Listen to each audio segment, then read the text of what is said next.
అందరికీ నమస్కారం. అందాల లోగిలికి స్వాగతం. ఇప్పుడు మనం కొడుకు ఖరీదు అనే కథను విందామా? రచించిన వారు డి కామేశ్వరి గారు. ఇక కథలోకి వెళ్తే, అప్పుడే వాన వెలిసినట్లయింది. వాన బయట కాదు, ఇంట్లో, ప్రకాశరావు గారింట్లో.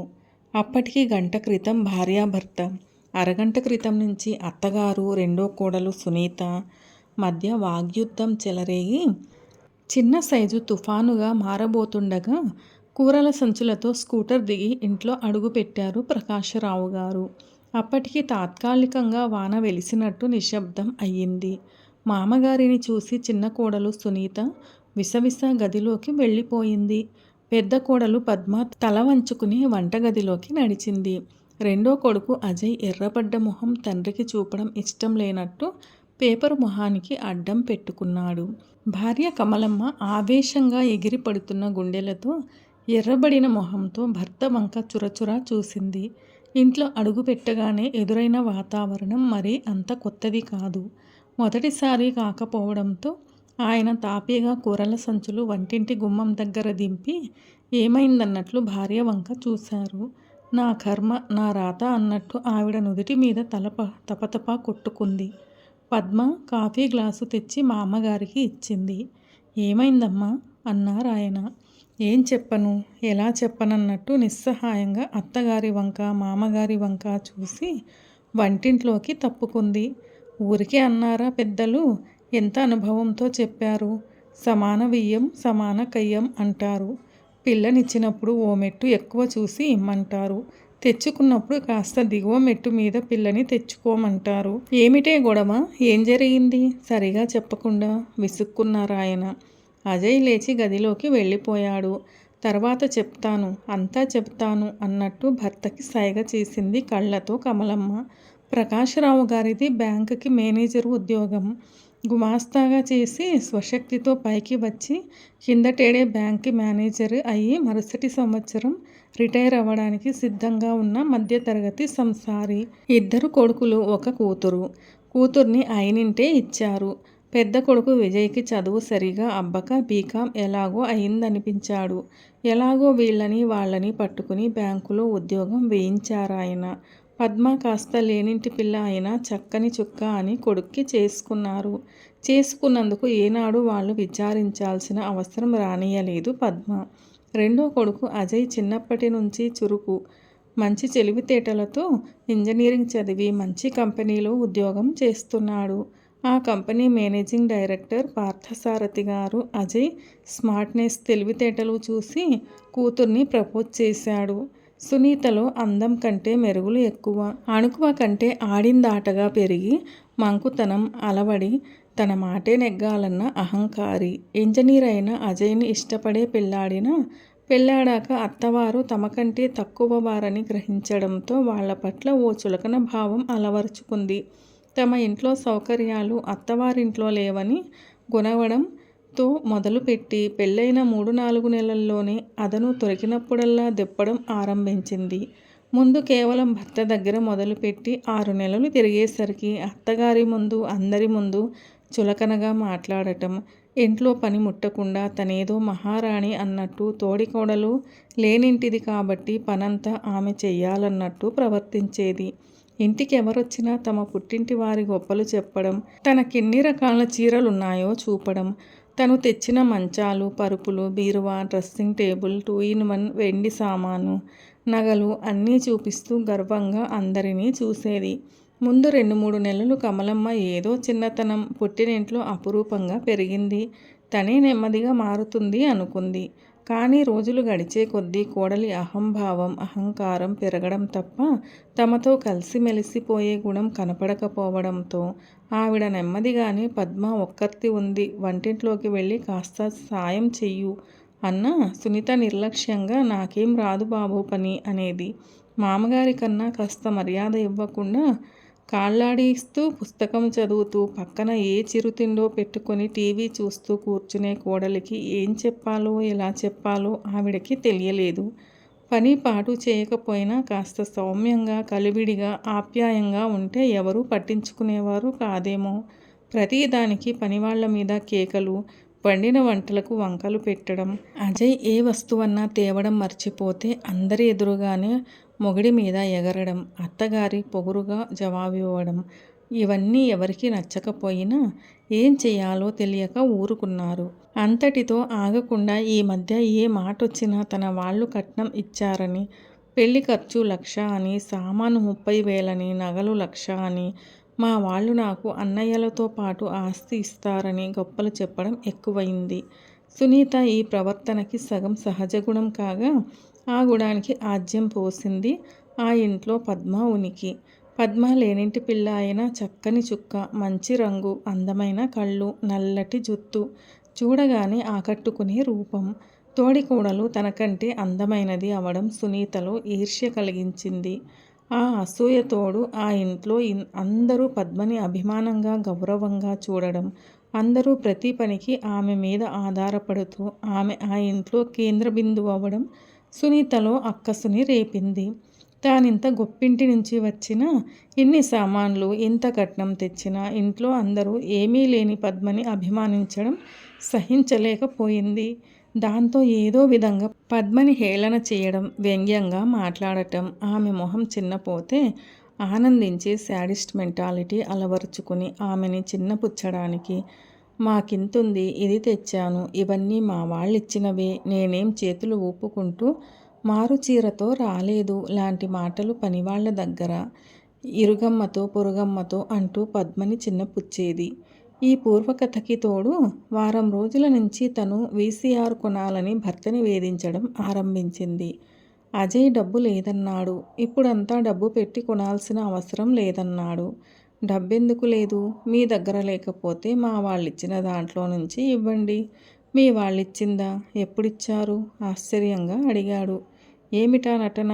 ఏం తెలియనట్లు మాట్లాడి నన్ను ఫూల్ని చేయాలని చూడకండి. ఏం డబ్బేమిటి? మా వాళ్ళిచ్చిన కట్నం 50,000 ఎక్కస్సుగా అంది. ఆ డబ్బు మేం బ్యాంకులో దాచుకున్నాం అనుకున్నావా? నా పెళ్ళికి ఖర్చు అయ్యింది. నా కట్నం డబ్బు అది. నన్నడగకుండానే ఖర్చు ఎందుకు పెట్టారు? అజయ్కి ఆమె నిలవేసిన తీరు చూసి చిర్రెత్తింది. నీ డబ్బేమిటి?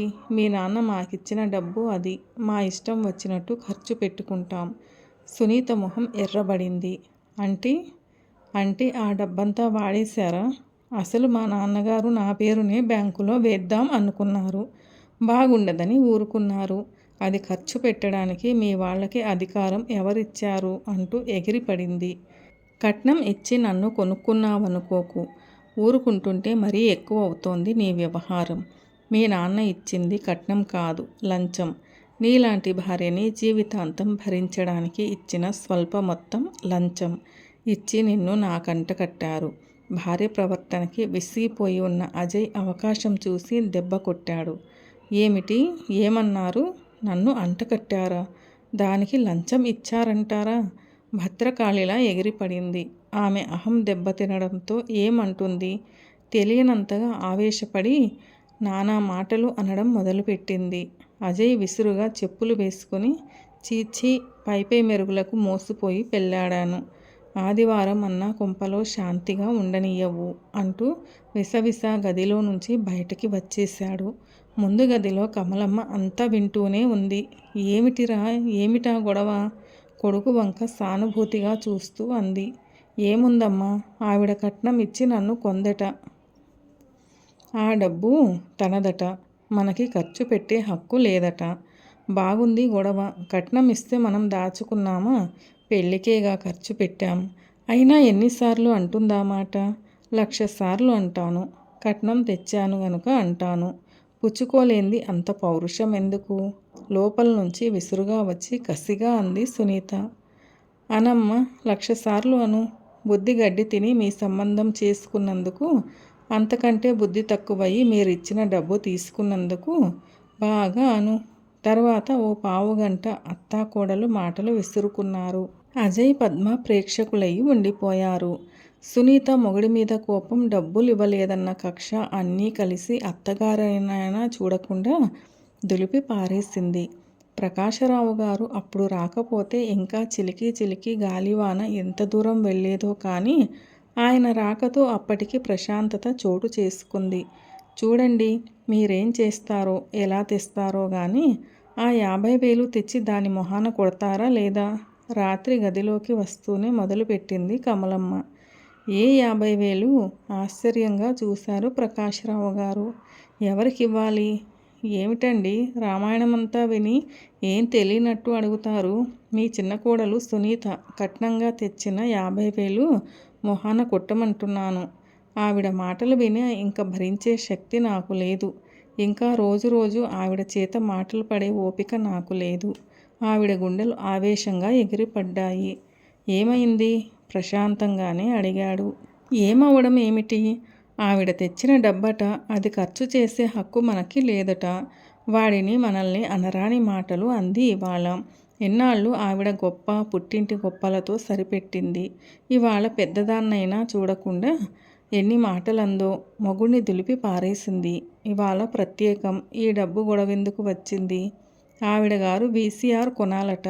అజయ్ డబ్బు లేదంటే కట్నం డబ్బులో ఇమ్మని మొదలుపెట్టింది.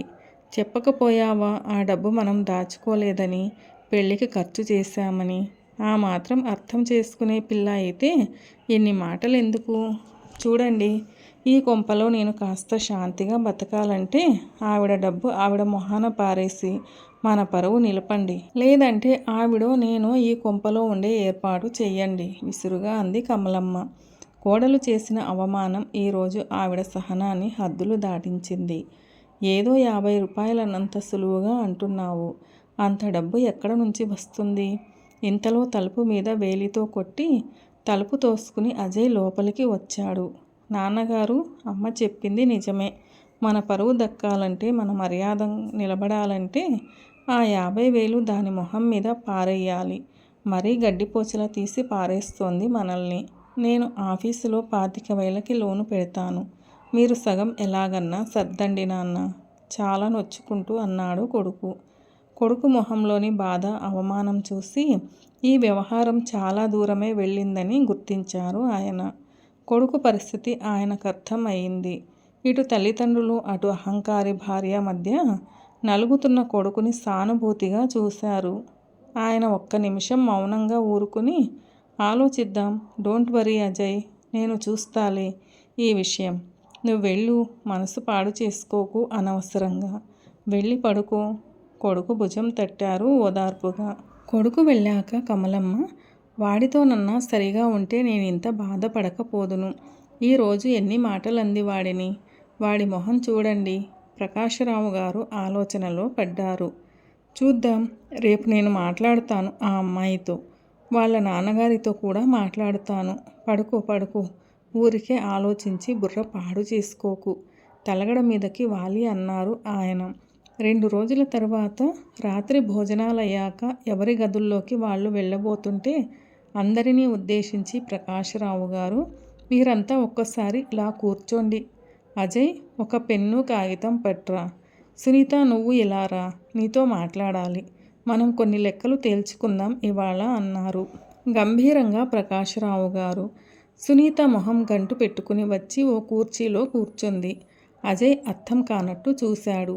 అయినా వెళ్ళి తండ్రి చెప్పినట్టు కాగితం పెన్ను పట్టుకొచ్చాడు.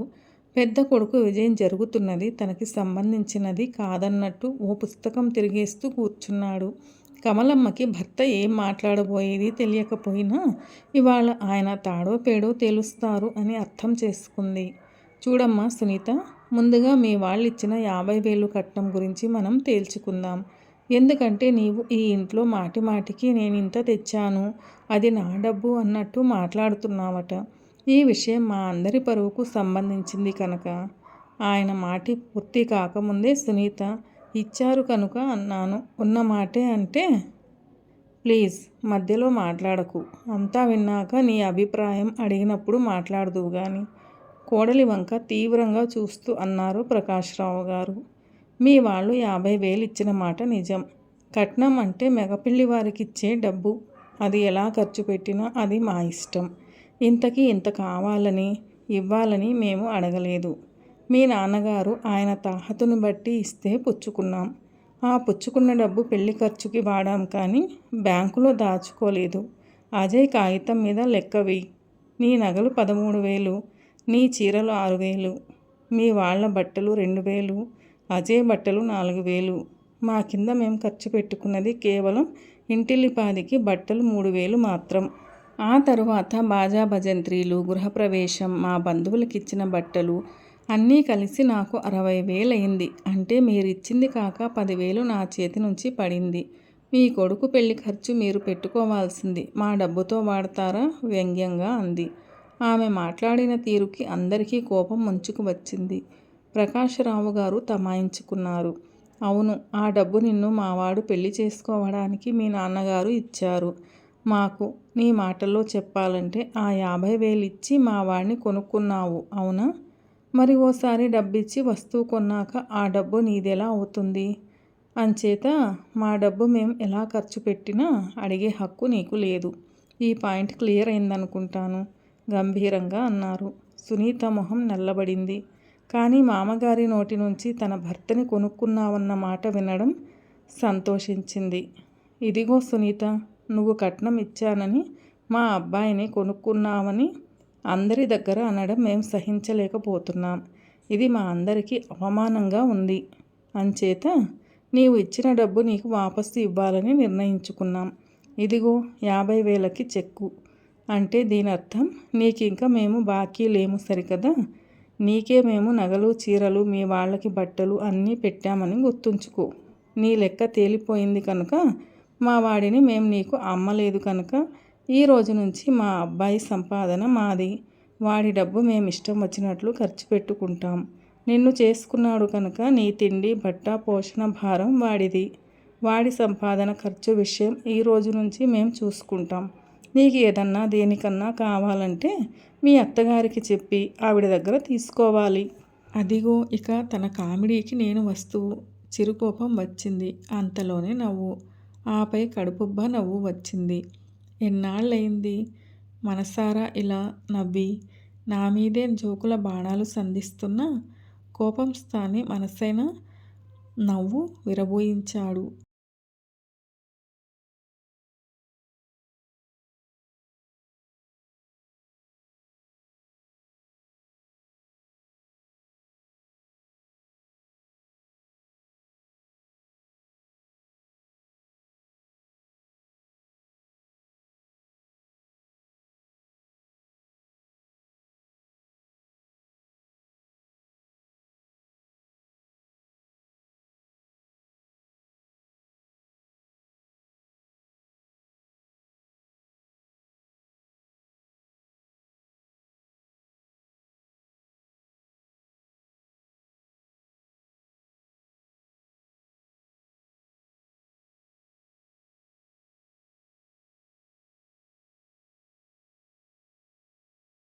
సునీత మొహం వెలవెలపోయింది.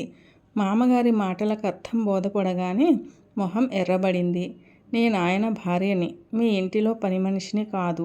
నాకాయన మీద, ఆయన సంపాదన మీద సర్వాధికారాలు ఉన్నాయి. భార్య అంటే పెళ్ళి అంటే పాపం మీకు అర్థం తెలియదు కాబోలు. భార్య అంటే మాకు తెలిసిన అర్థం ఇంటికి ఇల్లాలు, అతని బిడ్డ తల్లి, భర్త కష్ట సుఖాలలో పాలు పంచుకునే ఇల్లాలిని మాకు తెలుసు. నీకు తెలిసిన అర్థం భర్త అంటే డబ్బిచ్చి కొనుక్కున్నానని, నీ కనుసనులలో మెలగాలని. భర్త అంటే డబ్బు సంపాదించే మనిషిగా మాత్రం నీకు తెలుసు. చూడమ్మాయ్, ఇన్ని మాటలు అనవసరం. మా అబ్బాయిని మేం 25 ఏళ్ళు పెంచుకున్నాం. బోలెడు ఖర్చు పెట్టి చదివించుకున్నాం. అంచేత వాడి సంపాదన మాదే. అది మేం ఎందుకు వదులుకుని నీకు ఊరికే వాడిని అప్పజెప్పాలి? అంటే కన్న కొడుక్కి తిండి పెట్టుకోవడం, చదివించుకోవడం ఊరికి ఉపకారం అనుకుంటున్నారా? కన్నందుకు మీ బాధ్యత. అందరి సంగతి నాకు అవసరం లేదు. నేను కొడుకు మీద చాలా ఖర్చు పెట్టాను. చిన్నతనం నుంచి వాడి తిండి, బట్ట, చదువు అన్నీ వదిలేసిన కేవలం వాడిని ఇంజనీరింగ్ చదివించడానికే 40,000 అయింది. ఇంత కష్టపడి చదివించి వాడు 3,000 సంపాదిస్తుండగా వాడిని ఇప్పుడు నీకెందుకు అప్పచెప్పాలి? ప్రశ్నార్థకంగా చూశారు. సునీతకి వెంటనే జవాబు తట్టలేదు. జవాబు తట్టగానే విసురుగా, వ్యంగ్యంగా, అలాంటప్పుడు కొడుక్కి పెళ్లి చేయకుండా మీ దగ్గరే ఉంచుకోవాల్సింది. అప్పుడు కొడుకు మీద పెట్టిన ఖర్చు రాబట్టుకునేవారు కదా అంది. కరెక్ట్, బాగా చెప్పావు. మేం వాడి మీద అంత ఖర్చు పెట్టి కూడా వాడి సంపాదనకి ఆశపడకుండా నీకెందుకు అప్పచెప్పామంటావు? నీవిచ్చిన 50,000కి ఆశపడి అంటావు అవునా? చూడమ్మా కోడలా, మా వాడిప్పుడు మొదట్లోనే 3,000 జీతం అంటే ఏడాదికి 30,000.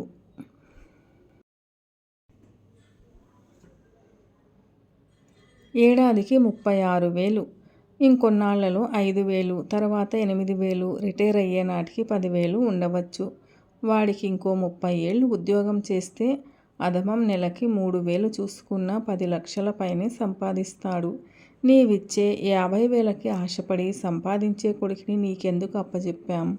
ఎవరికన్నా పొలమో తోటో ఉంటే ఆ ఫలం వారనుభవిస్తారు కానీ ఊర్లో వాళ్ళకి ఇవ్వరు. ఆ పొలం తోట సాగు చేయలేకపోతే కౌలుకిస్తారు. అమ్ముకుని డబ్బు సంపాదించుకుంటారు. అలాంటి లక్షల విలువ చేసే కొడుకుని ముష్టి 50,000కి నీకెందుకు అమ్మాలనుకున్నాం? సునీత తలవంచింది. దానికి నీవిప్పుడు జవాబు ఇవ్వలేవు. నీకు పిల్లలు పుట్టి పెరిగాక అర్థం అవుతుంది. తల్లిదండ్రులు పిల్లల్ని నిస్వార్థంగా అష్టకష్టాలు పడి పెంచుతారు, చదివిస్తారు, ఉద్యోగాలిప్పిస్తారు, పెళ్ళిళ్ళు చేసి తమ బాధ్యతలు తీర్చుకుంటారు. కొడుక్కి పెళ్లి చేసి వంశం నిలుపుకోవాలనుకుంటారు. కానీ కొడుకుని ఏ ఇంజనీరో డాక్టరో చేస్తే 50 లక్షో కట్నం వస్తుందని ఏ తల్లిదండ్రులు పిల్లల్ని చదివించరు. అలా అయితే మీ దగ్గర కట్నం ఎందుకు తీసుకున్నామన్న సందేహం వస్తుంది నీకు. చూడు, నీవు చిన్నపిల్లవి. నీకు తెలియని విషయాలు చాలా ఉన్నాయి. మనిషి ఈ సమాజంలో బతకాలంటే కొన్ని నియమాలు, ఆచారాలు, సంప్రదాయాలు పాటించాలి.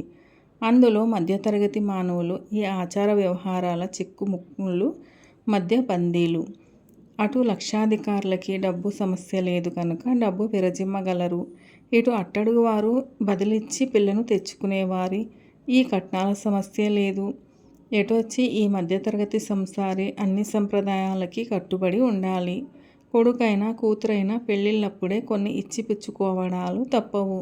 సంప్రదాయ రీతిలో పెళ్ళిళ్ళు జరిగినప్పుడు ఇంటికి ముత్తైదువ వస్తే ఓ చీరో కనీసం రవికో పసుపో కుంకుమ పెట్టడం మన ఆచారం. అలాంటప్పుడు కొడుకు పెళ్ళి జరుగుతుంటే అత్త ఆడబిడ్డలకి చీరలు పెట్టడంలో వింత ఏముంది? ఒక చీరతో వాళ్ళిచ్చే లాంఛనాలతో వీళ్ళ రోజులు వెళ్ళిపోవు. అది వేడుక, ఆచారం తప్ప ఆడపెళ్లి వారిని పీడించడం కాదు. కోడలికి నగలేం పెట్టారు అన్న ఇరుగు పొరుగు బంధువులు అడిగే మొదటి ప్రశ్నని నుంచి ఓ సామాన్య గృహస్థు తప్పించుకోలేడు. ఏదో తాహతు కొద్దీ పెట్టాలనుకుంటారు. ఇదిగో ఇక్కడ మధ్యతరగతి గృహస్థు తప్పటడుగు వేస్తాడు. నలుగురిలో పరువు కాపాడుకోవడానికి, నలుగురి మధ్య చిన్నతనం పొందకుండా ఉండడం కోసం కొడుకు పెళ్లి చేయాలంటే తప్పనిసరి ఖర్చుల కోసం ఆడపెళ్లి వారిచ్చే డబ్బులకి ఆశపడతాడు. అటు కూతురికి చేసి ఇటు కొడుక్కి చేయాలంటే శక్తికి మించిన పని అయినా సామాన్య గృహస్థు ఆడపిల్ల వారిచ్చేది తనది కలిపి ఖర్చు పెట్టి గట్టెక్కాలన్న ప్రలోభంలో పడతాడు. సాంప్రదాయ రీతుల్లో జరిగే పెళ్ళిళ్ళలో ఏ ఖర్చు తప్పని పరిస్థితిలో అంటే తనే ఖర్చు పెట్టలేక కట్నంకి ఆశపడి తల వంచుతాడు. అంటే నేనీ కట్నాలని ఆమోదిస్తున్నానని కాదు. ఓ సామాన్య గృహస్థు అశక్తత అవసరానికి తల వంచుతుంది. ఎక్కడో 100కి 1 డబ్బు కోసం పీడించవచ్చు.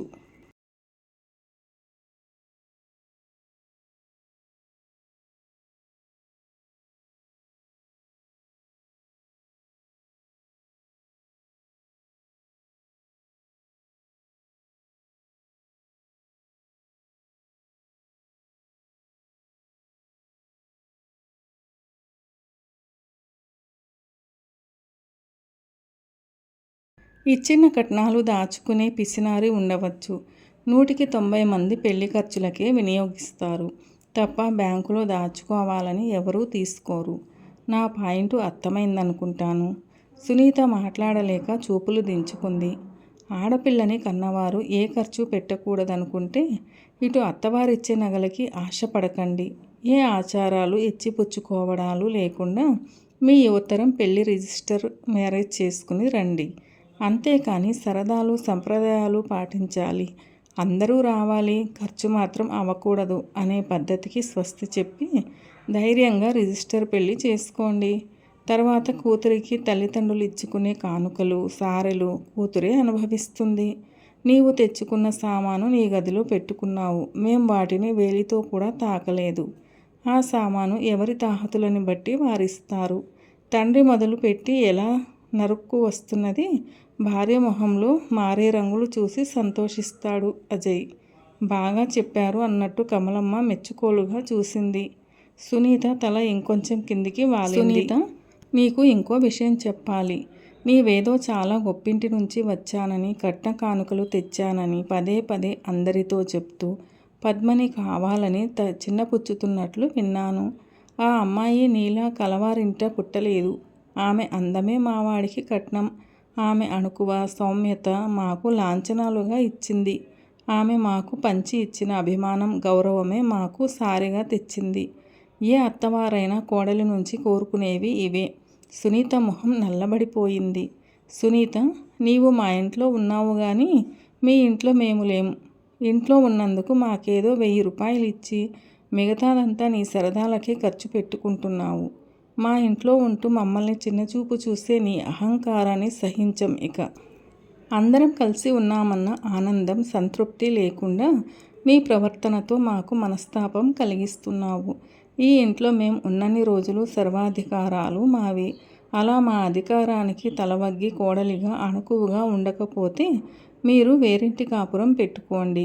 ఇది నీ ఇల్లని, వీళ్ళు నీ వాళ్ళని, వారి గౌరవ మర్యాదలు కాపాడడం నీ విధి అని తెలుసుకున్న నాడు మనం మళ్ళీ కలుద్దాం. నీ పుట్టిల్లు ఎంత గొప్పదైనా నీకు భర్తింటి పేరే వస్తుంది కానీ నీ పుట్టింటి పేరు నీ వెంట రాదన్నది నీవు గుర్తించిన నాడు నీకు ఈ ఇంట్లో స్థానం ఉంటుంది. లక్షలు సంపాదించే కొడుకుని నిస్వార్థంగా నీ దగ్గర నయా పైసా తీసుకోకుండానే నీకు అప్పగిస్తున్నాను అన్నది గుర్తుంచుకో. రేపటి నుంచి మీ దారి మీది. ఆయన చెప్పదలిచింది ఇంకేమీ లేనట్టు కుర్చీలో వెనక్కి వాలారు. సునీత దెబ్బతిన్న పులిలా తలెత్తింది. పో పో అంటే ఇంకా ఈ కొంప పట్టుకు వాలే కర్మ నాకేం లేదు. ఈ విధంగానైనా హాయిగా వేరింటి కాపురం పెట్టుకునే ఛాన్స్ ఇచ్చినందుకు థ్యాంక్స్. సునీత పొగరుగా అని విసవిస గదిలోకి వెళ్ళిపోయింది. అజయ్ తండ్రి వంక చూశాడు సందేహంగా. నాన్నగారు నిజంగానే సీరియస్గానే అన్నారా? అతని కళ్ళల్లో బేలతనం. కొడుకు భుజం తట్టారు. ఆయన అజయ్ ఎంత చెప్పినా ఆ అమ్మాయిలో ఏమాత్రం పశ్చాత్తాపం కనపడ్డా ఈ మాట అనకపోయేవాడిని. ఆ అమ్మాయి అహంకారం వీసమెత్తు తగ్గలేదు చూశావా? నీవు కొన్నాళ్ళు వేరింటి కాపురం పెట్టి ఆ అమ్మాయి పుట్టింటి వారిచ్చేది తీసుకోకుండా మీకు వచ్చిన దానితోనే కొత్త కాపురం ఆరంభించు. డబ్బు ఇబ్బందులు, ఇంట్లో పనిపాటలు అన్నీ చేసుకుంటే గాని ఆ అమ్మాయి దారికి రాదని నా ఉద్దేశం. కట్నం డబ్బు వాపసు ఇచ్చాం కనుక ఆ అమ్మాయి మనల్ని ఏ విధంగానూ బ్లేమ్ చేయలేదు. Ajay, let us hope for the best. నీ వెనుక మేము ఎప్పుడూ ఉంటాం, బాధపడకు. ఆ అమ్మాయిని సంస్కరించడానికి నాకింతకంటే మార్గం కనపడలేదు. ఆయన కొడుకు భుజం తట్టారు ఓదార్పుగా. డి. కామేశ్వరి గారు రచించిన కొడుకు ఖరీదు అనే ఈ కథ ఎలా అనిపించింది మీకు? నచ్చిందా? నచ్చినట్లయితే వీడియోను లైక్ చేయండి. మీ ప్రియమైన వారందరికీ షేర్ చేయండి. అలాగే మన ఛానల్ను సబ్స్క్రైబ్ చేసుకోవడం అస్సలు మర్చిపోవద్దు. వీడియోను చివరిదాకా చూసి కథను పూర్తిగా విన్నందుకు ధన్యవాదాలు. ఇలాంటి మరిన్ని మంచి కథల కోసం స్టే ట్యూన్ అందాల లోగిలి. ఈ కథపై మీ విలువైన అభిప్రాయాలను తప్పకుండా కామెంట్ సెక్షన్లో తెలియచేయగలరు. See you all in another video. Till then keep smiling and be happy. See you all in another video. Till then keep smiling and be happy. A very special thanks to the story writer for this wonderful and amazing story.